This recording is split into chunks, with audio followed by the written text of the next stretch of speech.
Hello and welcome to another wonderful video. Today I'm going to be discussing the job that I held for basically just 8 hours. I had one shift and that was it. I quit right after that. And I'm not really sure if I want to show gameplay or if I want to kind of show the face cam kind of thing here or whatever. So I'm going to do a little bit of kind of mix them both together, sort of. And see how you like it. Just let me know in the comments or whatever if you like it. If you do, let me know or something. I'm not really sure what to do exactly, but we're gonna show both right now, and we're gonna kind of play around with a little bit with that today. So on to the job itself. I was currently working at the movie theater, and I was like, I need another job. I need a better job. This job is too stressful. It's too much. I actually ended up having to go home one day because of the stress was literally so much that I almost died. I'm not even kidding. Anyway. So I found another job. I applied to another job that was a sales representative for a well, I want to say sales representative, but that's technically it was like a sales associate kind of thing for a furniture store, which I'm just going to call it furniture store. The application process was pretty simple. Like it's pretty much any application process that you would go through. I went through Indeed, did it on Indeed or whatever. Got a call. I was like, hey, come in. I totally forgot I applied to this job too because I applied to like 5 jobs after that, and it was like a week later that I got the call. I was like, who exactly is this that's calling me, telling me I got an interview? They told me who they were, what they were, so I didn't have to ask, thank God. And I wasn't sure exactly where they were located, so I ended up having to ask where they were located. They told me where they're located, all that stuff. So I ended up going to there the next day, and I was wearing basically just a sweater, I think. I think that's all I was wearing is like a sweater, maybe like a nice jacket or something like that over it. I don't exactly remember what I was wearing. It was winter when this happened, so it was winter of last year, actually. And so I was just wearing kind of casual clothing, whatever. I didn't think it was that big of a deal. I was for sales associate, so I knew I would have to end up dressing nice for the actual thing. But I didn't know exactly what to wear, so I just wore that. And I went in for the interview, and this lady comes and greets me. I don't remember. I honestly don't remember her name, so we're just gonna call her Bird. I don't know why. I don't know why. For some reason, Bird seems perfect for her name. I don't really know why, but anyway, we're just gonna call her Bird. So Bird, she comes in and she's like, "Hey, oh, she's nowhere to be seen. The person I talked to on the phone is nowhere to be seen. In fact, no one's anywhere to be seen." I was like, "What's going on? Am I in the right place? Am I here at the right time? What's going on?" So I was very confused. I kind of looked around, watched around. I looked around the front desk, like, are they behind there hiding somewhere? And I couldn't find them anywhere. Eventually, Bird comes through this furniture aisle, like the mattress aisle or whatever. And she comes through and she's like, "Oh, are you here for the interview?" While I was waiting, someone else walked through the door, also there for the interview, and so I was like there for like 2 or 3 other people. And anyway, she comes in there and is like, "Oh, you guys are here for the interview. Let me deal with this real quick. Here, let me give you guys some applications." She said, "Give me applications." I immediately was like, "Give me applications? What is she talking about?" She gave us applications and then told us to sit all the way in the back, all the way at the back of this furniture store where they had a bunch of tables and chairs and stuff, and made us fill out the applications again, except on paper. And I thought that was very odd because I already filled out the application once, and I was like, why am I doing this a second time? That's so weird. So I filled this out, and I filled it out in like 5 minutes or whatever, and I'm sitting there thinking, what do I do now? I'm just gonna sit here. I was thinking about bringing it to her, but she was doing stuff and she wasn't. She's told us that she would come to us when she was ready. So I was like, okay, I'm just gonna sit here, kind of go over the application like 2 or 3 more times, kind of see if I missed anything or if I can add anything or change anything with like the references or whatever else. And yeah, I ended up sitting there waiting for like 20 to 30 minutes before she finally came over and was like, okay, we're gonna start interviewing you. We're gonna start with you. And she pointed at me. So like, okay.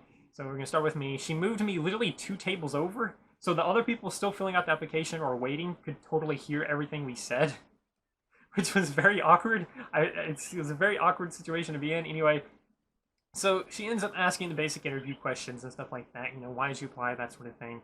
And I basically just said I want some sales experience. I make things, I make books, games, that sort of thing. And I would like some sales experience to get better at that, so to speak.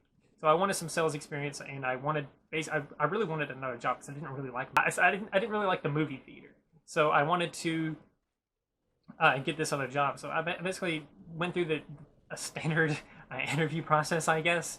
And Bird was pretty cool. She was pretty nice, and she kind of ended the interview with like, this is probably not what you think it's going to be. And when she said that, I was immediately like, Ah, I was really worried as soon as she said that. I was pretty confident going in there. I was pretty confident at like what was going on, like what was going to happen. Things were a little bit weird at first. With the interview process, waiting like 30 minutes before I got to do the interview, even though I showed up on time, that sort of thing. And the fact that I had to fill out the thing twice for some reason. Everything was going kind of weird, but I thought, it's fine. It's something. I didn't think it was that big a deal. But she goes, this job is not going to be what you think it is. And when she said that, I was very worried. I was just very worried. I was almost speechless. She said, "Come in on this day. Let's just say it was a Tuesday." She says, "Come on Tuesday, and we're gonna have you, work. We're gonna have you work that day, and we're gonna train you and stuff that day, stuff like that." And so I was like, "Okay, that's great." That was like literally like the next day. So next day goes around. I realized that she didn't tell us what to wear, like what kind of attire to wear, what kind of dress code. She didn't tell us any kind of dress code, but I was like, it's not that big a deal. I'm just here for training. It's not like I'm going to actually be working the first day that much. Surely it'll be kind of chillax with it a little bit or whatever. So I come into work that day on Tuesday for the training or whatever, and I'm literally wearing this sweater. It's just I don't know how well you can tell it, but it's just like a light blue, like a blue green colored sweater and some dark jeans or dark pants or something like that. I don't exactly remember what it was, but that's all I'm wearing to this thing. I wore my jacket too, but did I wear my jacket? I actually don't think I even brought my jacket in that day. But I come in on that Tuesday morning, and I'm wearing this, and I'm like, oh hey, I'm here for my training. Bird, she says that she was on the phone. She did like this real quick, and she kind of in the phone call. She hung up. She was like, okay, so two things is what she said. She said two things. One, you're not wearing the proper attire. She did say that it was her fault. She didn't tell us what to wear.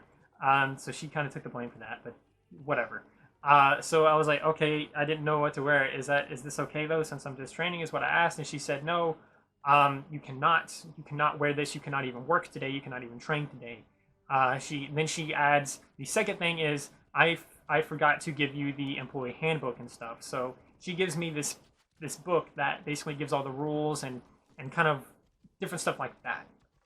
And she gives it to me and says, "Come back tomorrow at the exact same time." And I'm like, "Okay, um, yeah, I'll just go." Like it was kind of she did it kind of fast and it was very awkward and weird. I thought it was very strange, and so I come out of the out of the store, out of the furniture store, and my ride, my dad, he drove me there. I don't drive, so I had to have my dad drive me there, and he already left. He's already gone. He's under the impression that I'm going to be here for a few hours, so he's already gone. I'm like, damn, he's gone.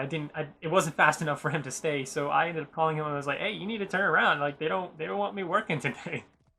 So he comes back and picks me up, and I'm reading through this employee handbook a little bit on the way home, and I realize that it says that there's a 5% commission, and that's all you get paid. There is no hourly wage, and I was like, that kind of makes sense because as a sales associate, a lot of places do this, work off commission. I thought it maybe not a big deal, but then I kind of did some math in my head and realized that it's going to be kind of difficult to get anywhere. Maybe they have enough business or something like that, but we'll get back to that later. So come back the next day, the next morning. This time I'm wearing the proper attire, which is black pants and a red polo shirt, and that's it. That's the appropriate attire. Did they give me? They didn't give me a name tag or anything. But that was it. I wore the proper stuff. I come in there. The other two, one of the two people that I was with, in the interview was there, and he was. Well, actually, that wasn't him. It was a different guy. None of the other two people that was in the interview with me were actually there at the job with me at any point in time. But two other people that were kind of new were there. They had like one or two, maybe a few days of experience, maybe even a week of experience. She kind of gives us this kind of quick rundown of like what to say when people comes in. It's like I actually don't remember how it goes. It's something stupid like, "Hey, welcome to, the furniture store. Are you here for mattresses or bedding or something like that?" It was something weird like that. It was basically like something weird like that. I didn't really like it. I didn't like saying it, but I said it. I said it with confidence. I said it well. Like I speak confidently whenever I speak because I have this YouTube channel, so I speak a lot anyway. Anyway, so I do it. She gives us one by one. She we do like a role play thing. She calls it the role play test or whatever, where she pretends to be a customer and she comes in and is like points at you and is like, hey, it's your turn, tell me what you're supposed to say and what you're supposed to do. And then they will say and do it, and then she will say what they did wrong or what they did right, and then they will ask the next person and then go to the last person. For some reason I was the last person. She ends up saying that, like, okay, here's what we're going to do today. I need you, she pointed at me and she said, I need you to kind of familiarize yourself with the furniture, kind of look around, get a good idea of the layout of the building and everything there is and stuff like that. And don't worry about any sales or anything. And yeah, so I thought, yeah, that makes sense. Get a little bit of a layout for a while, and then I'll get my first proper training duty, so to speak. And so I'm wandering around for a little bit, and then I see the other two people like talking over there by this dock area, and the door for the trucks or whatever is open, and it's cold. I mean, it's winter when this is happening. So I was like, oh, what's going on over here? There's like 2 or 3 people over there talking. 2 of the other sales associates plus one of the warehouse managers, or not warehouse manager, but one of the warehouse workers. So I go over there and they're talking about some random thing. So I just start talking with them for a while, and I talked to them for like an hour and a half, maybe even 2 hours. Not a single person walked in the store during that time. Not a single person. Not a single soul walked in the store during that time. So we were basically just bullshitting for like hours, doing nothing. And during our conversations and stuff, one of them mentioned that if you don't make a specific quota, then you don't get paid at all. And I was like, damn, that sucks. Because, you only get 5% commission first off. Secondly, you have this really high quota that you have to meet to even get paid in the first place. So I was like, damn, that sucks. But there was a saving grace. Because I saw the 5% commission thing, and I asked her about it when I first came in that day. Like, what is the deal with the 5% commission? And she said that since you're training, you're going to get paid $10 an hour. So I was like, I really don't want to. I don't want to work for commission, so I don't really want this job anyway. So that's kind of what I had going into it. But she said that I was getting $10 an hour for this day for like 8 hours. Actually, it was 7. And so I was like, yeah, I'll stay here for 7 hours and just bullshit for 7 hours and get 70, $80, whatever, and go home and just never go back. That was the plan. So I did that, and I almost regret the decision a little bit because, God, I basically did nothing for 5 straight hours, 6 hours actually. The only time that I ever really did anything is when I was interacting with someone that was actually a coworker, not actually a customer. Because I kid you not, I kept track because I noticed that when we were talking that not many people were coming in. So I decided that I was going to keep track of exactly how many people came into that store. Less than 5 people showed up that day.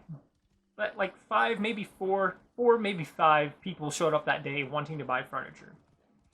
And that was when I knew for sure that I definitely didn't want this job. When a couple hours passed and no one showed up, I was like, man, that kind of sucks because, we work on commission. So if not many people are coming in, we're not making any money, especially if we have to reach this quota to get paid. So, yeah. So basically the quota deal was like, okay, you meet the quota and then you get paid. But if you don't meet it in that week, then you don't get paid that week. And it basically resets. You have to meet the quota again. So it kind of sucks. I hate that. But that's how their policy or whatever is. Or at least that's what I was taught and told there. I will say that each of those people that showed up did buy furniture, but I want to say that the only reason they bought furniture is because they knew they wanted to buy furniture. The people that came into that furniture store knew they were going to buy furniture that day. I say that because this furniture store is off on the side of the highway, kind of out of the way, kind of hidden. And it's just this warehouse-looking building. There's no sign or anything. Actually, there is one sign, but I want to say it's hidden. And it's not necessarily hidden, but the name of the furniture store doesn't have furniture in it. There's no furniture on the logo or anything. It's just the name of the store, and it is the weirdest thing ever. So it's like, it's hard to know whether it's a furniture store. That's why when they called me, I was like, I don't exactly know where this place is located. I only barely remember applying to it. So yeah, so people that go into that store, they're most likely going to buy something because they went off the beaten path to get to this store. And Bird, she actually taught me that. She taught me like look, people that are coming in here they want to buy because look where we're located. Look at what our name is. People don't know this is a furniture store unless they've done research beforehand, unless they've seen an ad or anything. Which that was actually part of the role play. Is like you had to ask them, like when they came in, hey, did you see an ad? You know, what brought you in? You know, I thought that was weird too. Like, why are you asking if they saw an ad that brought them in? I thought that was weird because, like, no business does that. No business is double checking that their ads are working. I don't know. I just thought that was weird, especially since, like, no one else is really gonna know that. Like, let's say I asked you if you've seen an ad and that's what brought you in today, and you say yes. What am I supposed to do with that information? I don't care. I don't care that you saw an ad, and it's not like it's my job to kind of tell the rest of the company, like, hey, this person, they saw an ad, so that's what brought them in today. I think it was the thing was supposed to be like, oh, they saw an ad, so I was like, oh, what in the ad interests you, you know, that sort of thing, to kind of dig into their psyche and trying to figure out what they want to buy, and so you can try to upsell them stuff. So yeah, that's pretty much it. Like, it's a really weird experience. I was there for 7.5 hours, 7, 8 hours, something like that, and yeah, it was terrible because for basically 6 to 7 of those hours, actually, I want to say about 5.5, 6 hours, I was just walking around the store, opening random drawers, looking at furniture, kind of familiarizing myself with the layout of the store, which it's like burned in my memory now because I was there for like 6 hours doing that. So yeah, that all sucks. But moving on, the story is not over. The story is not over because if you thought that the job itself of basically walking around waiting hours for a single person to walk into the store was bad enough, wait until you get this. So the next day rolls around. I'm scheduled for the rest of the week. I'm scheduled for the rest of the week completely. So I'm not going to come in. I already know I'm not going to come in. I didn't tell them that, but I'm not going to come in. So I don't come in for a couple days, few days like that. So I call them and ask them, how do I get paid? When do I get paid? When can I pick up my check? Because they didn't do direct deposit. So I have to go there at another date to get the paycheck. So I call them, ask them, and they say, come in on Friday. So I was like, okay, I'll come in Friday. So I come in Friday, that exact Friday that they told me to come in. And I was like, hey, I'm Daniel. I'm here to pick up my check. Person behind there, it wasn't Bird, so it wasn't the manager. They said that she was gonna get him, she was gonna get her or something like that, and she went and got her, and she said that, look, we don't get paid this Friday, we get paid next Friday. So I was like, okay, you guys told me over the phone to come this day, but okay, I'll come back next Friday. So I leave the store empty-handed, waste of a trip, waste of gas, waste of time, completely. So I come back out. My dad is like, "Where's your check?" I was like, "They didn't give it to me. I have to wait next week." So he was like, "That's messed up. This place is just messed up." So I come back the next Friday. Get this. I come in, say, "Hey, I'm Daniel. I'm here to pick up my check for that one day I worked." Bird tells me, "Oh, turns out you didn't fill out the time sheet. So you have to do that now. How many hours did you work?" And I was like, I worked 7 hours. I worked 7.5 hours. That's messed up because first off, last Friday you told me that my check would be here this Friday, so you said that the information was already through, that I was already going to have my check and everything. You know, I was going to have my $70. So it sucks so much. So she says that she's gonna fill out the information. So I tell her how many hours I worked, and she said, come back next Friday. So I was like, okay, I'll come back next Friday. So I leave. Again, this time I'm really upset because it's been 2 weeks now, and I haven't got paid that $70 for working that 7.5 hours or whatever. So I leave. We come back the next Friday, and lo and behold, once again, same story. Oh no, it has to be next Friday because it's bi-weekly. So oops, sorry, we told you wrong again for like the third time. So come back next Friday. So this time I am pissed off. So we end up calling them. Me and my dad. We end up calling the company because it's not necessarily a chain, but there are multiple stores. So we end up calling this furniture store, the actual like offices for it or whatever. The people above Bird. Basically, we end up calling them and be like, hey, what's going on? They're working. They're like completely ignoring us. Basically, they keep shrugging us off. They keep like not giving us this money, and they end up calling that store and it's supposedly getting it fixed. So I come in next Friday. Again, no check. Come back next Friday. So we call back that's those same people again. Like, hey, they're still not giving us our money. What is going on? are we literally gonna have to sue you over $70? Because we are literally losing money coming here every single Friday because, you know, we're losing money in gas to get here every single Friday. You know, we're losing our time and everything. This is annoying. This is terrible. So we come back next Friday. Finally, I come in. I say, hey, I'm here for my checks. I kept a level head. I kept a cool head every single time I went in. And I was super cooperative with everyone. You know, I was really upset, but I was super cooperative with everything. So finally, the final day I come in, I was like, hey, Daniel, you have my check. I actually laughed a little bit when I said it because I just honestly couldn't handle it anymore. I couldn't handle how obscure, how insane the whole situation was, and I just kind of laughed a little bit when I asked for my check, and she said that yeah, she has it. She opens this drawer underneath the counter and she takes out 2 envelopes, and I'm like, 2 envelopes? I immediately was like, 2. I didn't say anything. I didn't like. I just kind of gave that face like, what? And I guess she didn't notice or anything. She gave it to me. I took it. I was like, thank you. And I just left. So I get back in the car. My dad's like, you got 2? I thought you worked one day. I thought I worked one day too. So I open up the first one, and it's my check for the day that I worked, $70-something, like $73 or something stupid like that. And I was like, okay, so this is the check, right? So okay, let me open up the other envelope. I open it up, and it's a check for $74, and it's for a different day.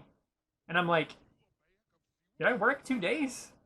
So I wasn't ever able to figure out why they paid me for 2 days, but they paid me for 2 days. I went ahead and went with it. So I ended up getting paid basically $140 for this whole insane thing. So my only theory for what happened and how I got 2 checks is when we called the company, the main company, and complained about not getting a check, they ended up sending one out even though they had already sent one out. So they ended up receiving 2, and they weren't sure what date it was or anything and stuff like that. So they kind of changed it slightly and everything. So my theory is that either this happened or they ended up paying me for the interview session or something. I mean, those are the only real explanations I can come up with for why I get paid twice for that. But that's the job that I held for like basically one shift, and it's chaotic. It was a chaotic mess. That's all I really can say about it. But yeah, that's pretty much the whole video. This took me a little bit longer than I thought it would take me to kind of get through all the information and stuff like that. But anyway, that's the story. Let me know if you guys want to see more stories about different work experiences. I used to work at a movie theater. I'm currently unemployed at the time, so I don't really have any like that are super current, but some that happened last year and the year before. So if you want any more job stories or just stories, like story times in general, let me know, and let me know what you think of this format where I'm kind of here in the corner and all this gameplay stuff is happening back here, or over here. I don't know. And let me know. Just let me know what you guys think. Let me hear your feedback. I'm really kind of like doing this whole thing. It's the whole mess was really chaotic. I don't know what happened. That place is just terrible. I hope to never step foot in it again. But anyway, that's it. That's the story. That's the video. Thank you for watching however you watched, and don't forget to like, subscribe, share, do those wonderful things, because when you do those wonderful things, guess what? Not only do you get access to wonderful content such as this, but you get to become wonderful yourself. Anyway, like I said, thank you for watching however you watched, and remember to stay wonderful.